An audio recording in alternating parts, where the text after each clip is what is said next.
साथियों नमस्कार। जैसा कि मैंने आपको अवगत कराया था कि भूमि संरक्षण से संबंधित परियोजनाओं का सर्वे करने के संबंध में और विस्तृत रूप में जानकारी मैं आपको दूंगा। मेरा प्रयास होगा कि जो आप सर्वे क्षेत्र में करें उसमें आप जो है जैसे जैसा यहाँ से बताया जाए उस चीज़ को आप जो है फॉलो करेंगे। तो मेरा सबसे पहले मैं जो मैंने जहाँ पे इसको एंड किया था पिछले वीडियो में उसी से मैं आगे करूँगा। ये एक मानचित्र है जो आपको ऐसा दिख रहा होगा। सबसे पहले आप ये देख रहे होंगे एक आपका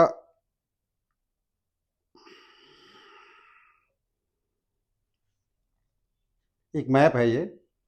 इस मैप में एक आपको यहाँ पे ये टीबीएम या जिसको हम कह सकते हैं पीवीएम। टीबीएम का मतलब टेम्पररी बेंचमार्क और पीवीएम का मतलब परमानेंट बेंचमार्क। तो एक आपके पास नक्शा जब ऐसा आएगा तो आपने सबसे पहले क्या करना है, इसको पहले आप जो है सर्वे पुस्तिका में जाएंगे। तो सर्वे पुस्तिका में इस तरह से आप सर्वे पुस्तिका तैयार करेंगे। लेकिन सर्वे पुस्तिका कैसे तैयार करेंगे, ये सर्वे पुस्तिका और मैप दोनों साथ साथ चलेंगे। तो ये आप देख रहे होंगे एक मैप हमने जो है तैयार किया है। इसमें यहाँ से ये नाला जो है नीचे की तरफ बह रहा है। मैं इस पर निशान लगाने का प्रयास करूँगा। ये नाला हमारा नीचे की तरफ बह रहा है ऐसे, और इसकी बगल में आप देख रहे होंगे एक एक जो है ये छोटी सी सिंचाई नाली दिखा रखी है। ये पहले से बनी हुई है, यहाँ पे पुरानी सिंचाई नाली है कोई। और उसके पास में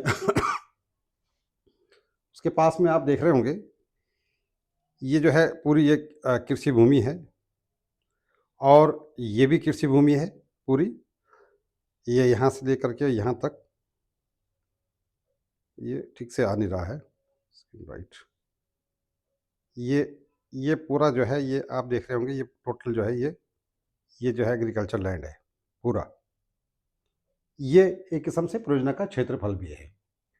तो हमको पहले सर्वे में जा कर के, और एक आप चीज़ नहीं देख रहे होंगे कि इसमें एक सड़क दिखा रखी है। बाई चांस वहाँ पे कोई मोटर रोड दिख रही हो जो नक्शे में ना बनी हुई हो, तो आपने उसको जो है पहचान के लिए ये मोटर रोड भी इस पे बना देनी है।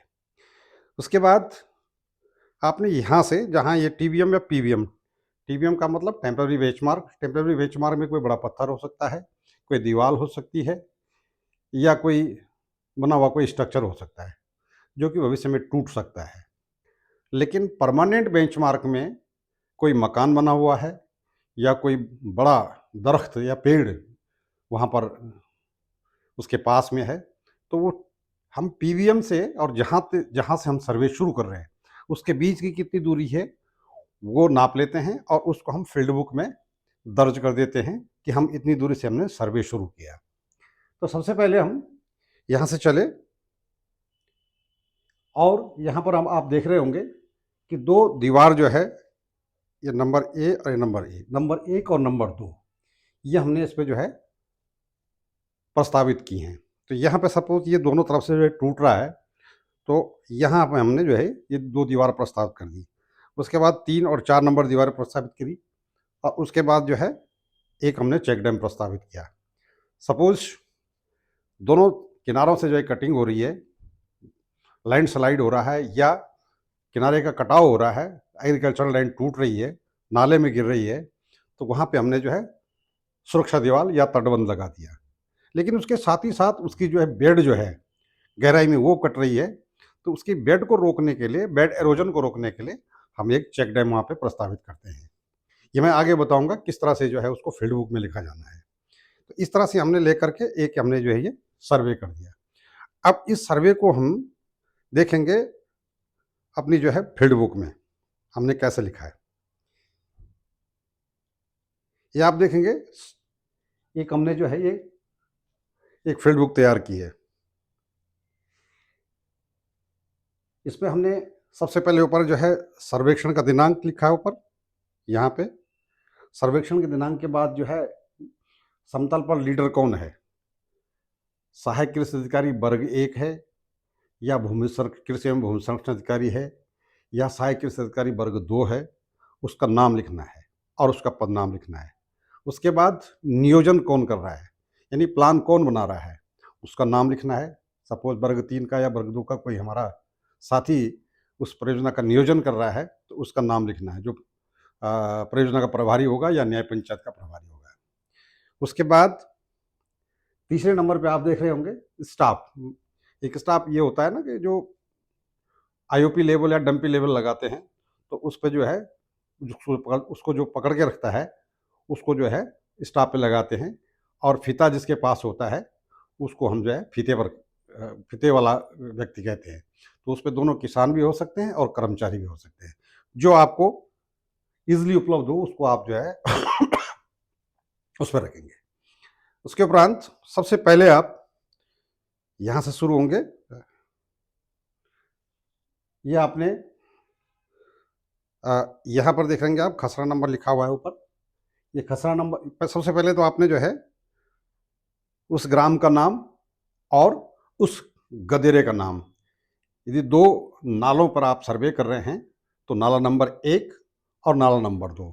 यदि आप एक ही नाले का सर्वे कर रहे हैं तो उस पे आप जो है उस नाले का नाम लिखेंगे, जो भी वहाँ पर स्थानीय भाषा में उसे कहा जाता होगा।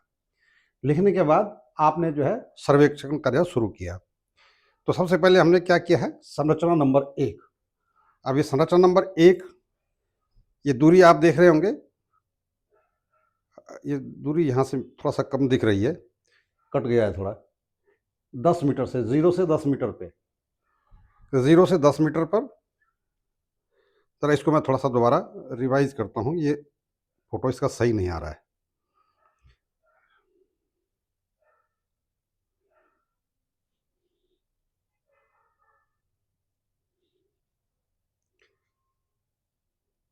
ये साइड से थोड़ा कट रहा है, यहाँ से ये कट जा रहा है, यहाँ से ये पूरा नहीं आ रहा है। तो फिर आगे मैं बताऊंगा इसमें।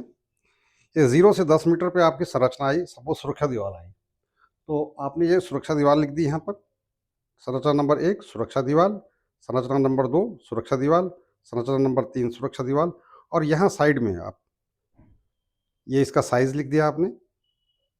और यहाँ से आपने इसमें जो है किस तरफ लग रही है, दाहिनी ओर लग रही है, बाईं ओर लग रही है, इस तरह से दाहिनी ओर, बाईं ओर, दाहिनी ओर। और ये नाले के बीच में ये चेक डैम आ गया। ये जो आप देख रहे होंगे ये लिखा हुआ है नाले के बीच में कितनी दूरी पर, ये दूरी यहाँ लिखी हुई है। ये 0 से 20 मीटर की दूरी पर, 0 से 20 मीटर की दूरी पर, 20 से 40 मीटर की दूरी पर, 20 से 40 मीटर की दूरी पर, और ये नाले के बीच में 50 मीटर की दूरी पर। इसके बाद फिर संरचना नंबर 6, ये फिर सुरक्षा दीवार आ गई, ये नाले के दाहिनी ओर आ गई, ये 50 से 70 मीटर पर।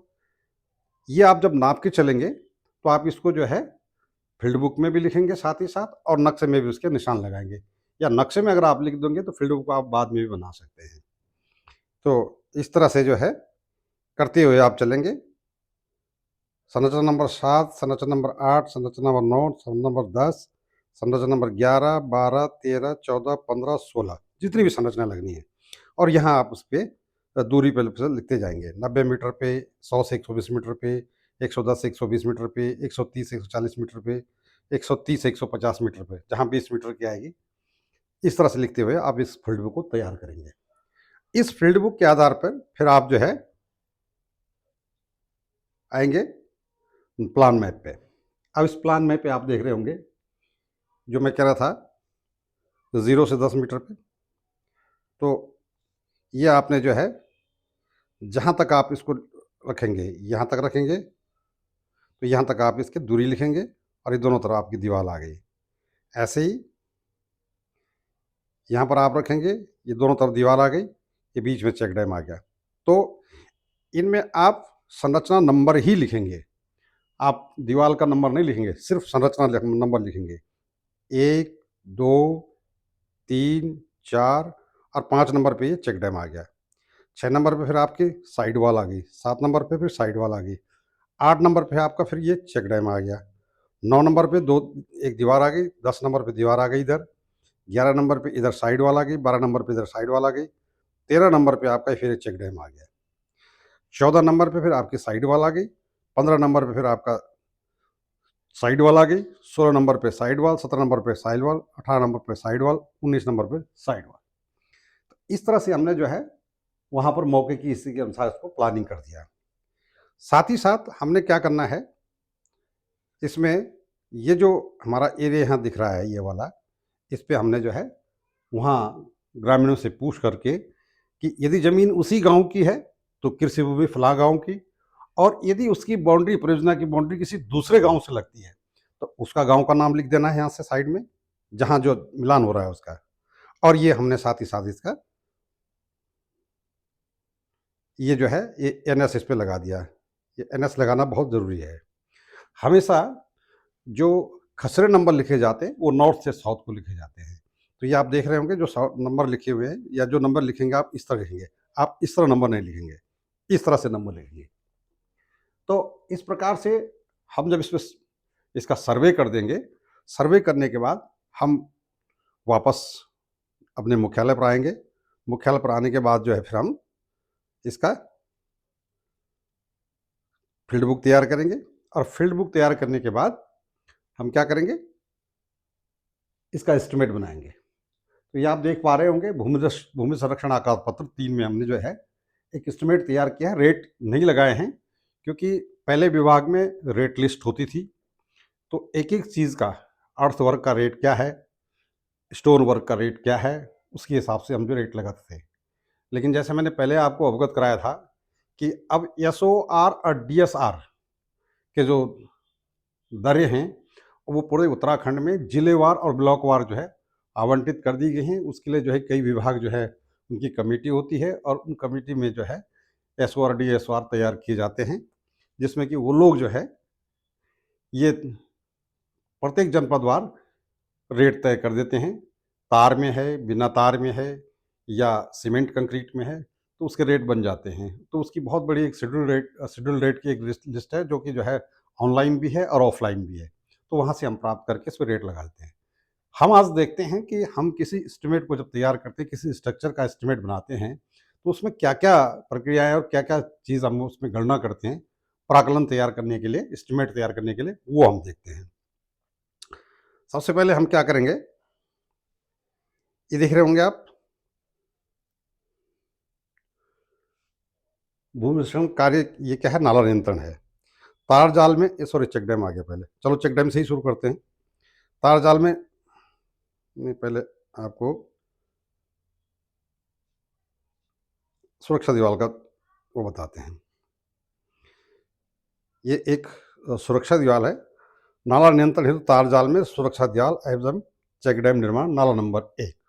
अगर 2-3 नाले हैं तो आप उसमें जो है आकार पत्र 3 में भी नाले का जिक्र करेंगे, कौन से नाला है उसका नाम लिखेंगे, और यदि नाला 2-3 है तो नाला नंबर 1 उसका जो सर्वे आपने किया है उसका एस्टिमेट, नाला नंबर 2 जो सर्वे आपने किया है उसका एस्टिमेट, और नाला नंबर 3 जो आपने सर्वे किया उसका एस्टिमेट। लेकिन यहाँ पर चूंकि हम एक ही नाले का सर्वे कर रहे हैं तो एक ही नाले में आप जो है उस नाले का नाम लिख देंगे। नाम लिखने के बाद संरचना अगर आपकी तार जाल में है तो ये आप लिख देंगे संरचना नंबर 1 तार जाल में सुरक्षा दीवार।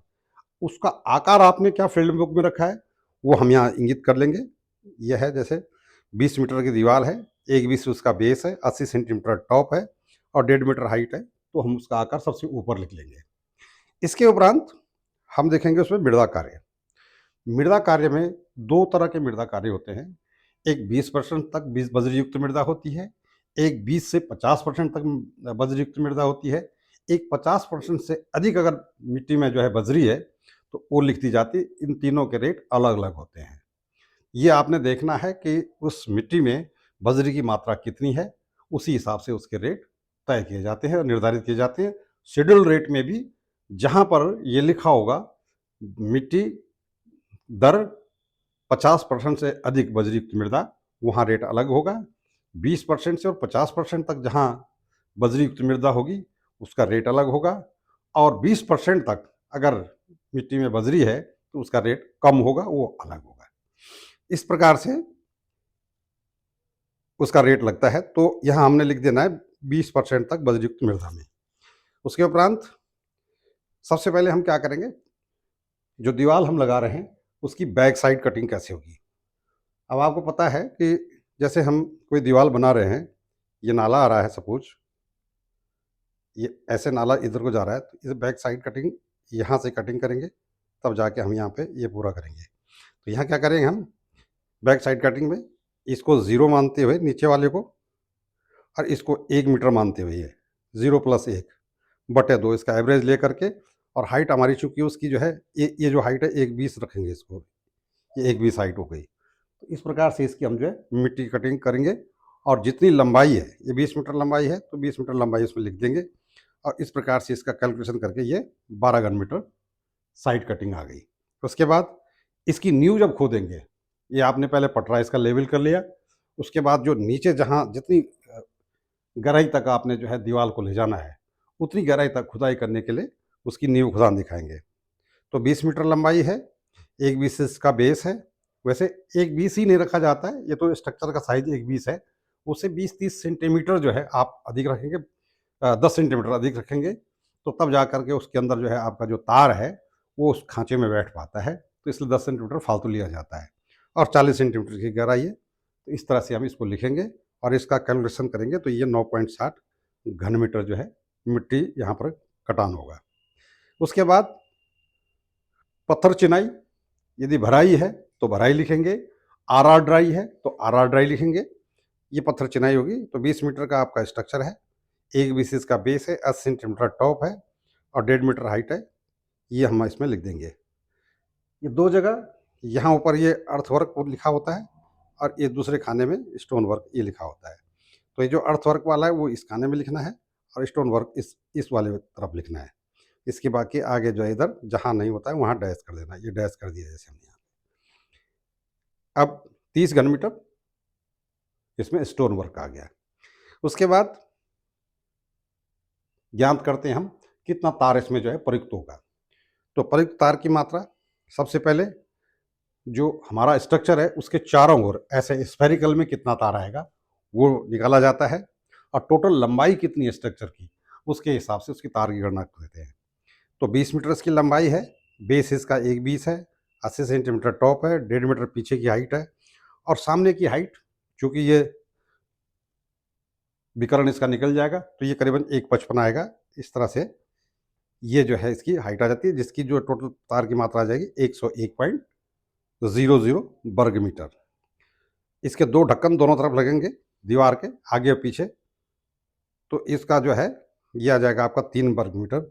ये 2 छलने हो गए, और उसका 1,20 बेस हो गया, 80 सेंटीमीटर टॉप हो गया, और 1.5 हाइट हो गई। इसका एवरेज निकाल करके 3 वर्ग मीटर ये आ गया। तो टोटल तार की मात्रा आपकी आ गई 104 वर्ग मीटर। इस तरह से तार की गणना कर दी। उसके बाद तार की बुनाई। तार की बुनाई 15-15 सेंटीमीटर के खानों में होती है। ये इसका स्टैंडर्ड साइज है, इससे न कम न इससे ज़्यादा है।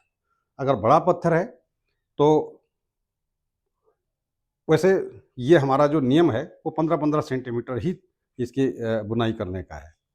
लेकिन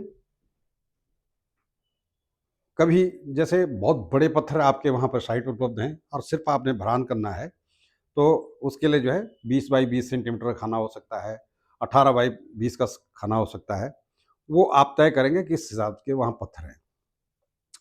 इसको करने के बाद इस तार की बुनाई जो है 15 × 15 सेंटीमीटर के खानों में, ये जो है डबल गांठ में, एक गांठ तो सीधी ऐसी लगती है, और डबल गांठ जो होती है दोहरा उसको करके उसमें डबल गांठ लगाई जाती है। ये हो गया 104 वर्ग मीटर। फिर तार को बांधना फैलाना, इसका रेट अलग होता है। तो ये सब जो है शेड्यूल रेट में मिक्स होता है। ये आपका जो रेट बन करके आता है, तो जब आप रेट बनाते हैं 1 घन मीटर पत्थर का, तो उसमें ये सब जो है मिक्स करके संकलित करके उसमें लग जाता है। तार की कीमत ये भी उसी में होता है, लेकिन फिर भी अगर आपको जो है दर के आधार पे तार उसका निकालना है तो इसको अलग से लिखा जाता है। बहरहाल अब ऐसी स्थिति नहीं है, अब चूँकि शेड्यूल रेट बन चुके हैं, तार में 1 घन मीटर का कीमत क्या आएगी उसका सीधा रेट लगा दिया जाता है और उसकी धनराशि निकाली जाती है। तो ये वह आपका एक उसका एस्टिमेट कैसे तैयार किया जाता है एक स्ट्रक्चर का।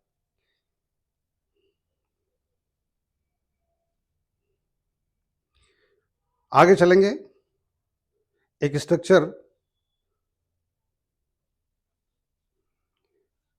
जो हम बनाते हैं, ये आपका स्ट्रक्चर होता है। आप देख रहे होंगे।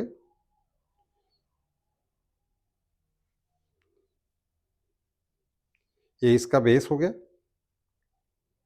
ये बेस हो गया, ये टॉप हो गया, ये इसकी हाइट हो गई और ये आप देख रहे होंगे डॉट डॉट लगा के, इसके बाद ये पिकन लगता है इस पे और ये लंबाई जो है इसकी हो गई 20 मीटर, 15 मीटर, 10 मीटर जो भी है। इस तरह से ये स्ट्रक्चर हम तैयार करते हैं और इसके चारों तरफ जो है तार आ जाता है और इसके अंदर जो है चिनाई हो जाती है। तो ये तो हो गया आपका स्ट्रक्चर। ठीक, इसके उपरांत ये तो एक तटबंध का स्ट्रक्चर हमने आपको बताया। अब मैं आपको एक जो चेक डैम है उसका एस्टिमेट बताऊंगा और ये हमारा चेक डैम होता है। इसमें आप देख पा रहे हैं, पहले एक बार इसको समझ लेते हैं कि चेक डैम कैसे बनता है।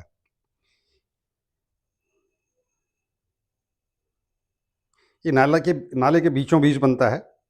इसमें आप देख पा रहे होंगे ये दो हेड वाल है इसकी, ये और ये इसकी हेड वाल है। ये इसका वियर है जिससे पानी बाहर निकलता है और ये इसकी ऊंचाई है और ये इसका जो है एप्रन है। नीचे आप देख रहे होंगे ये टो वाल है और टो वाल के बाद ये एप्रन है। ये क्यों लगाई जाती है इसके संबंध में भी अवगत कराएंगे। जब ये पानी यहाँ से गिरता है आने के बाद वो सीधा यहाँ जड़ में गिरता है इस तरह से। तो पानी का एक गुण होता है, जहाँ वो गिरता है वहाँ गहरा गड्ढा कर देता है। तो जब से गहरा गड्ढा करेगा तो आपका जो ये चेक डैम है कोलैप्स हो जाएगा। तो इसलिए इसके आगे जो है 1 मीटर के करीब जो है एप्रन लगाई जाती है और बाई द वे पानी इसके ऊपर से आता है तो इस पर आधा मीटर की जो है टोवा लगा दी जाती है। ये आगे इस तरह से इसको बनाया जाता है। इसका साइज, अर्थवर्क, स्टोन वर्क कैसे होता है वो मैं जो है अगली स्लाइड में आपको बताऊंगा। तो ये हो गया आपका चेक डैम का निर्धारण, ये कैसे करना है। अब चेक डैम का एस्टिमेट कैसे बनना है वो मैं आपको बताता हूँ। एक चेक डैम, ये आप देख पा रहे होंगे।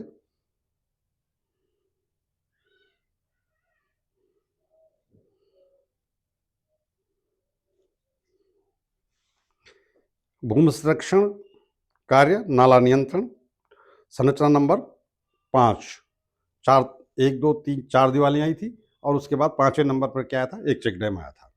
तो संरचना नंबर 5 हो गया। अब इसमें क्या हुआ, तार जाल में चेक डैम, ये लिखा हुआ है तार जाल में चेक डैम निर्माण कार्य। आकार जो है इसका ये आप सबसे पहले लिख देंगे। 8 मीटर लंबा चेक डैम है। 8 इंटू 120 प्लस 80 इंटू 1.30, 1.5 मीटर नहीं 1.30। वो हम देखेंगे कितनी गहराई उसकी है, नाले की है और कितने हाइट हमको उसकी रखनी है, क्योंकि ज़्यादा हाइट अगर उसकी रखेंगे तो वो टूट सकता है। पानी का फोर्स जो पीछे से आएगा उसके हिसाब से उसको निर्धारित किया जाता है। तो सबसे पहले क्या करना है उसमें, मृदा कार्य। अब चूंकि ये बीच में होता है तो नाले के बीच में अक्सर जो है सैंड होती है।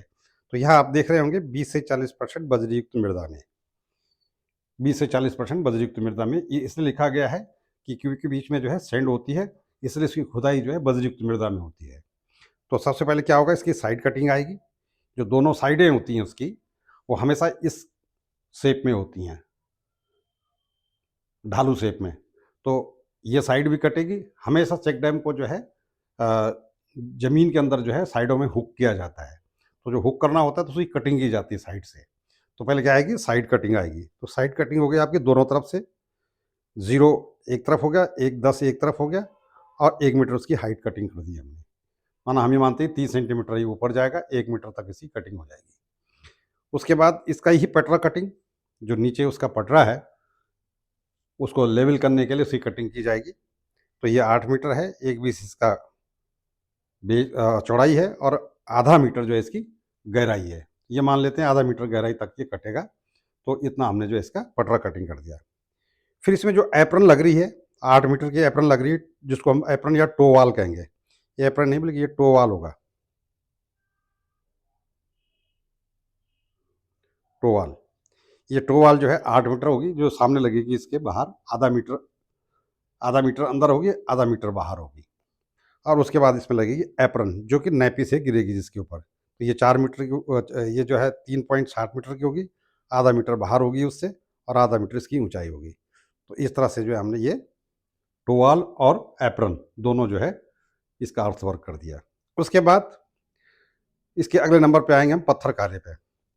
पत्थर चिनाई या भराई, जो भी आप दिखाएंगे वो आप लिख लेंगे इसमें। यदि चिनाई है तो चिनाई लिखेंगे, और भराई है तो भराई लिखेंगे। चूंकि इसने जो है ज़मीन के अंदर जाना है, लिहाजा इसमें चिनाई नहीं आती है, बल्कि क्या आती है, भराई भराई आती है। सुपर स्ट्रक्चर जो ऊपर बनता है, चिनाई उसमें आती है। तो तार जाल में ये भी एक चीज़ और लिखी हुई है, इसमें आप देख रहे होंगे 3.15 mm गेज के जीआई तार में। जीआई तार होता है गैल्वेनाइज्ड आयरन तार होता है, इसमें कॉपर की मात्रा और लोहे की मात्रा है, इसका अनुपात होता है, जिसके आधार पर ये तार तैयार किया जाता है। और ये बाकायदा टेस्टिंग होती है इसकी, तभी जाके हम लोगों को मिलता है। इस पर जंक न लगे, इसलिए इसमें जो है कॉपर की मात्रा मिक्स की जाती है।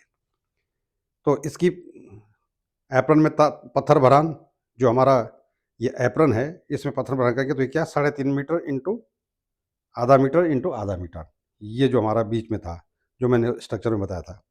फिर लंबाई कितनी है उसकी, 8 मीटर है।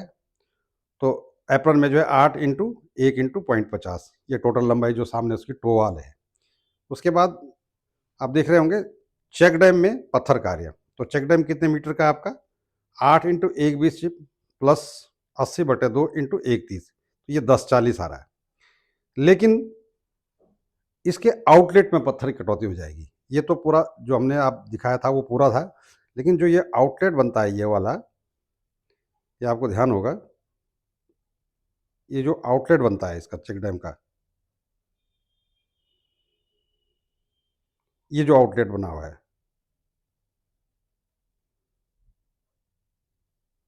इस आउटलेट के उसमें जो है, इस आउटलेट में ये पत्थर की कटौती हो जाती है। तो ये आउटलेट में पत्थर की कटौती कितनी होगी, 3 मीटर का ये आउटलेट होगा, 1.5 यहाँ पे चौड़ाई होगी, ऊपर टॉप 80 सेंटीमीटर होगा, और 40 सेंटीमीटर इसकी ये गहराई होगी, ये वाली। तो इसके हिसाब से 1.11 घन मीटर इसमें जो है पत्थर इसमें चला जाएगा कटौती में। तो शुद्ध पत्थर की मात्रा कितनी हो जाएगी, चेक डैम में शुद्ध पत्थर की मात्रा 9.29 घन मीटर। इस तरह से टोटल पत्थर की मात्रा होगी 1.875, 4 घन मीटर, 9.29 बराबर 14.165 घन मीटर। अब जब आपका इसका रेट लगाएंगे, तो अर्थवर्क का जो रेट होगा, ये दर आप देख रहे होंगे यहाँ पे, आप एट द रेट जो भी होगा 200 रुपये का 200 के हिसाब से, ऐसे ही जो है इसका स्टोन वर्क होगा। तो स्टोन वर्क का जो रेट होगा वो लगेगा schedule rate. Schedule rate suppose आपका 1500 रुपये है, तो 1500 इंटू 14.56 बराबर करीबन करीबन जो है ये 16-17 हज़ार रुपये करीब ये एक स्ट्रक्चर आएगा यहाँ पे। और ये आपका जो है 10 दूनी 20, करीबन जो है 2,500 रुपये इसका अर्थवर्क का रेट आएगा। तो ये टोटल जो आपका हो जाएगा एक स्ट्रक्चर 19,500 का एक स्ट्रक्चर हो जाएगा। इस तरह से एक स्ट्रक्चर की कॉस्ट आ जाएगी। इसके साथ ही साथ सपोज आपने वहाँ पे कुछ और कार्य दिखा रखे हैं इसके अलावा, जैसे आपने वानस्पतिक का आच्छादन दिखाया है, कि वो जो है टूट रहा है और आपने वहाँ पे वानस्पतिक आच्छादन दिखाना है, तो यहाँ आप जो है इसमें नीचे वानस्पतिक आच्छादन भी लिख देंगे। अब वानस्पतिक आच्छादन का जो रेट होगा वो भी आप इसमें लिख देंगे। तो एक स्ट्रक्चर हमारा जो चेक डैम है उसका कीमत आ जाएगी, कुल लागत उसकी आ जाएगी। इस तरह से जितने हमारे स्ट्रक्चर हैं उनका स्ट्रक्चर वाइज आप अलग अलग इसका जो है एस्टिमेट बनाएंगे, और चाहे तो आप स्ट्रक्चर वाइज कॉस्ट लगा सकते हैं, और चाहे तो आप जो है उसकी टोटल जो अर्थ वर्क है, स्टोन वर्क है, तार है, उसकी गणना करते हुए एक साथ जो है एस्टिमेट के लास्ट में जो है एट द रेट लगा करके और उसकी गणना जो है एस्टिमेट की हो जाएगी, कुल स्ट्रक्चरों पर कुल कितना व्यय हुआ है। तो ये था फार्म 3 पे जो है हमने किस तरह से एस्टिमेट तैयार करना है। अब एक चीज़ जो विशेष रूप से देखने वाली है, वो है ये चेक डैम। मैंने आपको बताया था कि हम चेक डैम जब तैयार करते हैं, तो इसका जो साइज़ होता है और इसकी जो हाइट, लंबाई, चौड़ाई, ये हम मौके की स्थिति के अनुसार तय करते हैं। दूसरा कि वहाँ पर जो पानी का लेवल है सबसे ऊपर नाले पे, वो कहाँ तक गया है, कभी बहुत ज़्यादा बारिश हुई है, तो उस समय कहाँ तक गया है और वर्तमान समय में कितना चल रहा है। तो उसके हिसाब से हम जो है इसका साइज़ तय करते हैं। वैसे तो इसका एक नोमोग्राफ होता है, 50 ईयर का हम लेते हैं और उसके हिसाब से हम इसका वो तय करते हैं, वेलोसिटी वाटर की कितनी रही होगी, उसके हिसाब से जो है इसका तय किया जाता है। लेकिन मोटा-मोटा जो हिसाब है, वो आप जो है अनुमानित जो है वहाँ पे लगाएँगे और करने के बाद ये आप एस्टिमेट आकार पत्र 3 पर तैयार कर देंगे। तो ये था आकार पत्र 3 पर एस्टिमेट तैयार करना। आगे आकार पत्र 4 और प्लान मैप तैयार करना। प्लान मैप का मोटा-मोटा मैंने बता दिया है। फिर भी प्लान मैप का एक अलग से मैं एक वीडियो अलग से बनाऊँगा, कोई एक नक्शा मुझे मिल जाए उसपे, ताकि मैं तालिका बनाऊँ, अर्थ वर्क कैसे दिखाना है, स्टोन वर्क कैसे दिखाना है, क्या-क्या हम काम है, प्रति हेक्टेयर व्यय कितना हुआ है, कुल हेक्टेयर कितना है, उसका क्षेत्रफल कितना है परियोजना का, मिसलेनियस कितना है, ये सब चीज़ें एक अलग से जब मैं एक वीडियो बनाऊँगा तो उसमें सब बताऊँगा। मेरा आप लोगों से अनुरोध है कि आपको ये प्रोग्राम कैसा लग रहा है? इस संबंध में मुझे जो है ज़रूर कमेंट करने का कष्ट करना। वीडियो आपको पसंद आ रहा है या नहीं आ रहा है? यदि आ रहा है तो अपने कमेंट उसमें ज़रूर लिखें और सब्सक्राइब ज़रूर कर दें चैनल को, ताकि मुझे लगे कि जो मैं काम कर रहा हूँ, आप लोगों को, नए या पुराने लोगों को, मैं समझता हूँ कि 2012 के बाद जो लोग आए हैं, तब से भूमि संरक्षण का या भूमि संरक्षण से संबंधित कार्य करने की ट्रेनिंग और जानकारी आज तक दी नहीं गई है। तो हम लोगों को चाहिए कि हम लोग जो है सीखने का इसको ज़्यादा से ज़्यादा प्रयास करें, क्योंकि आने वाले समय में आगे जो है सभी प्रकार के कार्य होंगे और आप लोगों पर ज़िम्मेदारी होगी कि आप इस काम को करें। तो मेरा प्रयास ये भी रहेगा कि अगर अगल-बगल, आस-पास कहीं कोई परियोजना क्षेत्र मुझे दिखता है, तो उसका मैं फ़ोटोग्राफ़ी भी करूँ और फ़ोटोग्राफ़ी करने के बाद उसको जो है मैं फ्री हैंड पेपर पे भी लूँ उसको और उस पे प्रोजेक्ट बना करके आपको जो है इसी प्रकार से दिखाऊँ, ताकि आप लोग जो है इसमें कुछ सीख सकें।